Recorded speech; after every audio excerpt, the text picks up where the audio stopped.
तबाही और बर्बादी की ये खौफनाक तस्वीर वेनेजुएला की है। चंद सेकंड के भीतर 2 बार जलजला आया और चीख पुकार मच गई। देखिए कैसे जान बचाने के लिए 2 लड़कियां भाग रही हैं और पीछे इमारत धराशायी होती नजर आ रही है। वेनेजुएला के मैक्शेटिया एयरपोर्ट की तस्वीरें भी डरावनी हैं। भूकंप आया तो हड़कंप मच गया। जान बचाने के लिए लोग दौड़ते भागते नजर आए। ये तस्वीरें देखिए, लोग भाग रहे हैं और पीछे मलबे का गर्द और गुबार नजर आ रहा है। तस्वीरें देखिए किस तरह बड़ी बड़ी इमारतें मलबे में तब्दील हो गई। लोगों में खौफ साफ नजर आ रहा है। अपनी आंखों के आगे लोग इमारतों को गिरते हुए देख रहे हैं।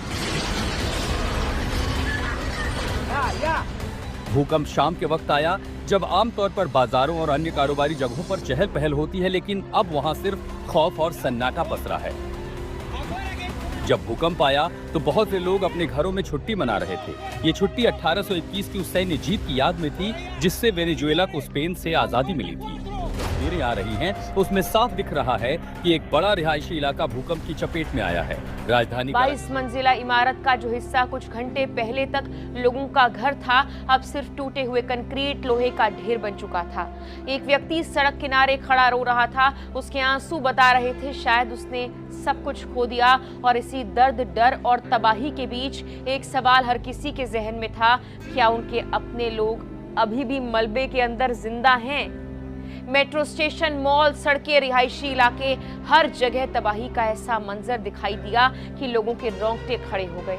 कुछ ही मिनटों में धरती इस तरह कांपी कि बड़ी बड़ी इमारतें ताश के पत्तों की तरह बिखर गई। मलबे में दबे लोगों की चीखें सुनाई दे रही थी। हजारों लोग सड़कों पर थे और अब आशंका जताई जा रही है। बुधवार शाम स्थानीय समय के अनुसार करीब 6 बजे अचानक धरती कांपी। लोग कुछ समझ पाते उससे पहले पहला भूकंप कुछ सेकंड बाद दूसरा, उससे भी ज्यादा शक्तिशाली भूकंप चलना भी मुश्किल हो गया था।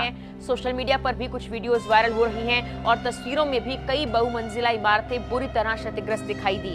कहीं पूरी दीवार गिर गई, कहीं घर का फर्नीचर सड़क से दिखाई दे रहा है और कहीं इमारतें धूल के विशाल गुब्बार में बदल चुकी थी।